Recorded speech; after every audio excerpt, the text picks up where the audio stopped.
Assalamualaikum warahmatullahi wabarakatuh. Selamat sore. Apa kabar kalian semua? Sehat-sehat semuanya.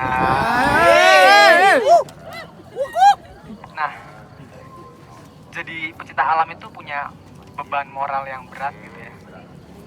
Ada yang bisa menjawab kenapa pernyataan saya begitu? Banyak pantangan. Banyak tantangan. Tantangannya apa gitu? Pantangan untuk menjaga alam gitu-gitu ya. Ya. Nah, memang kayak gitu ya. Kita mesti tahu gitu telisik dari sejarahnya. Pada tahun kan pecinta alam tuh mulai eksis tahun 60-an ya. Mulai berdiri Wanadri, Mapala UI yang pertama-tama. Nah, kita harus tahu kondisi saat itu gitu, terutama kondisi kampus, termasuk kondisi alam bebasnya. Tuh kan ada. Lanjut atau nggak apa-apa? Lanjut. Tapi duduk ya. Sampai jawab juga. Nah, ya sambil jawab sambil mendengarkan nggak apa-apa. Azan kan nyuruh sholat bukan nyuruh diem kan. Ya. Nah, saat itu memang hutan-hutan primer tuh masih banyak kan di Indonesia ya. Di Sumatera, di Kalimantan, termasuk di Jawa pun ya. Gede Pangrango pun waktu itu masih jarang yang bisa sampai ke Surya Kencana gitu. Terus Suwoki dan mungkin itu alasan Suwoki dia mendaki gunung. Karena dia kan aktif secara politik di Jakarta. Saat itu kan masa-masa pelengseran Orde Lama ya menuju Orde Baru. Mungkin pusing dengan hiruk-pikuk politik mahasiswa saat itu, demo apa. Dia naik gunung Gede Pangrango tuh buat menyendiri. Jadi seperti pendiri Gedung Isola, Bareti, Isola, Vivo. Saya menyendiri, saya ada gitu. Jadi ke alam itu buat menenangkan pikiran. Dan mungkin alasan kita juga misalkan main ke gunung, main ke manapun ya, pantai atau apa, terserah kalian sukanya mana, pasti alasannya buat healing ya kan? Hiruk pikuk kuliah, bosen, capek, tugas, kuliah, tugas, kadang bolos juga.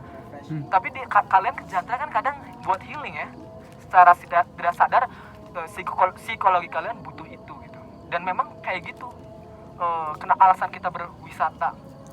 Nah, kemudian kita harus sadar posisi Jantra saat ini kan tahun 2021 udah nggak banyak hutan primer ya di Indonesia. Bahkan apalagi di Jawa, apalagi di Bandung, hampir nggak ada gitu.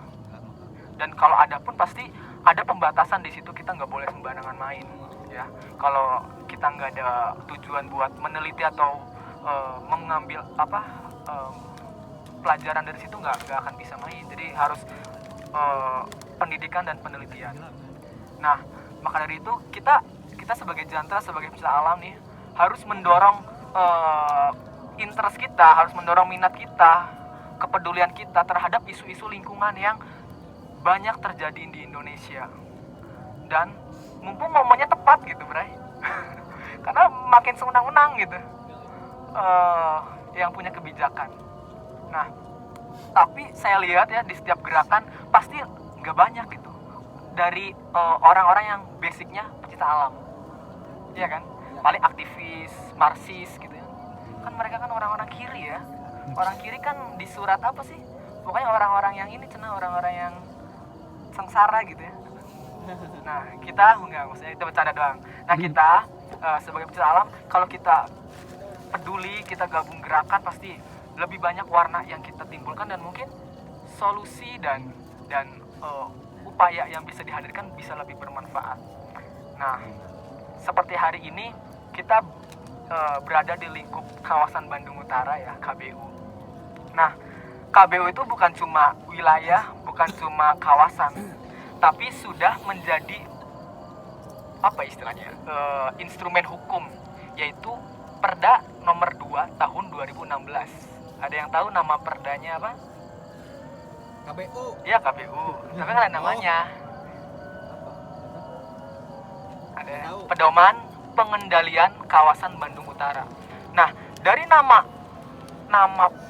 perdanya juga kita udah bisa lihat tujuan dari perda itu apa, kan pedoman pengendalian.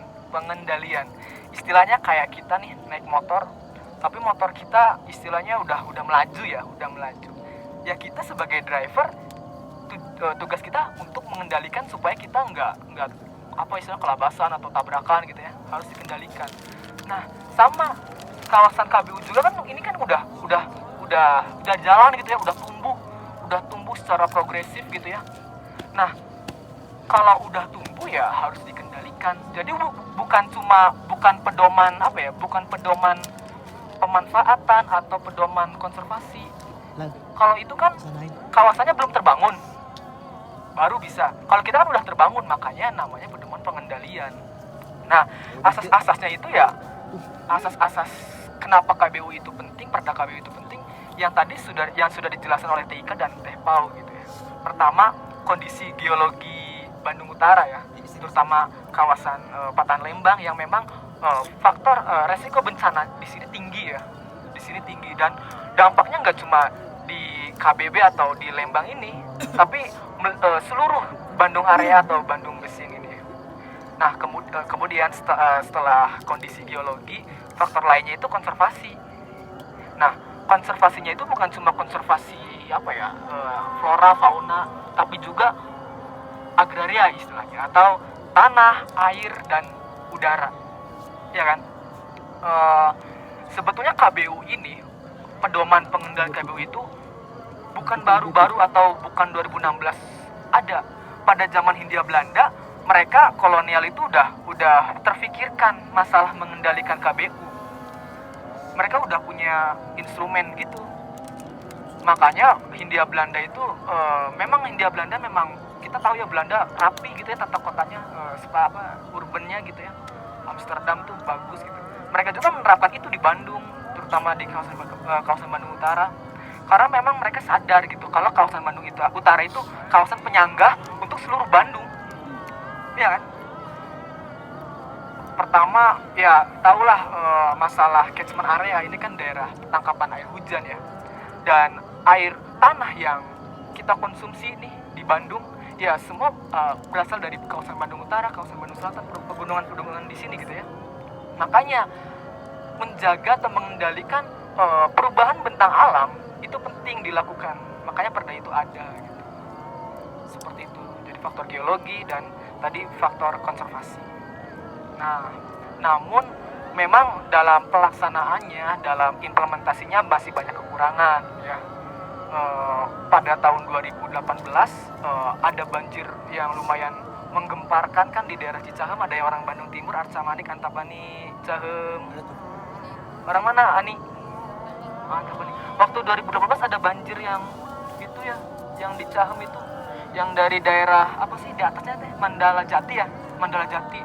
Waktu itu banjirnya bukan banjir air, Bray, tapi banjir bandang gitu, lumpur apa. Karena memang kawasan situ kan udah rusak ya, maksudnya udah banyak konversi, terutama daerah Bukit Bintang itu. Kan di situ banyak villa-villa ya sekarang ya. Iya, Bukit Moko.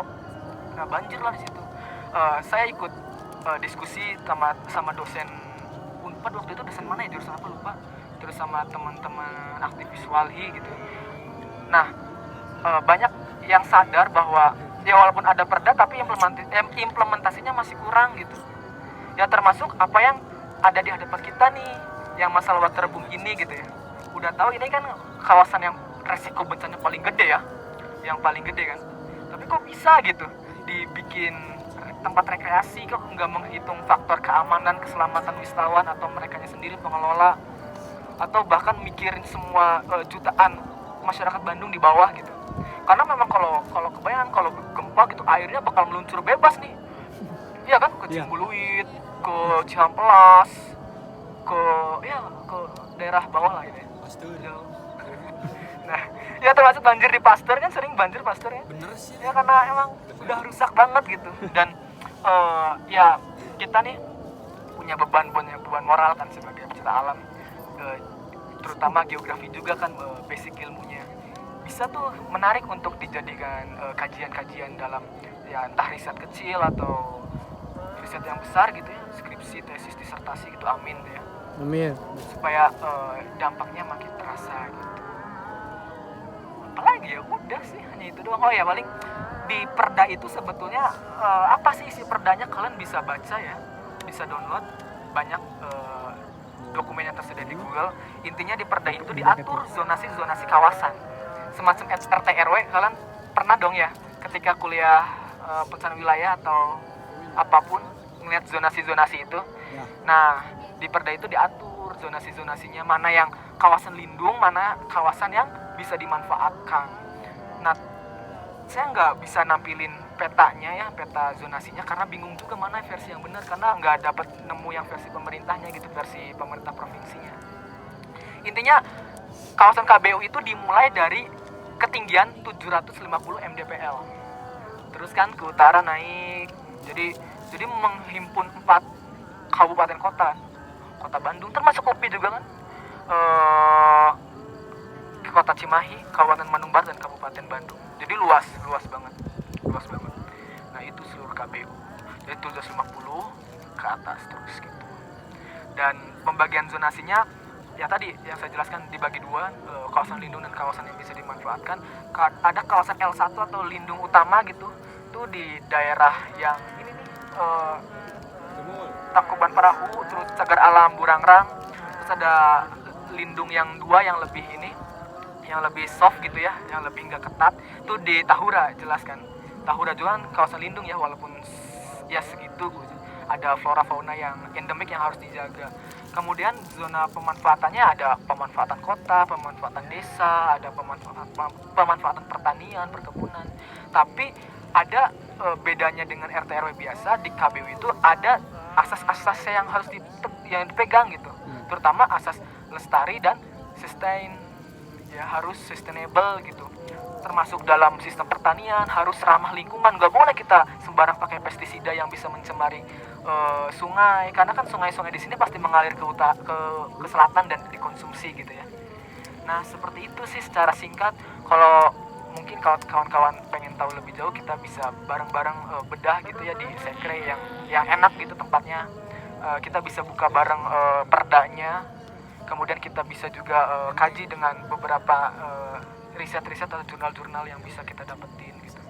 Ya seperti itu, dan mungkin cukup ya, atau ada ditanyakan boleh tanyakan.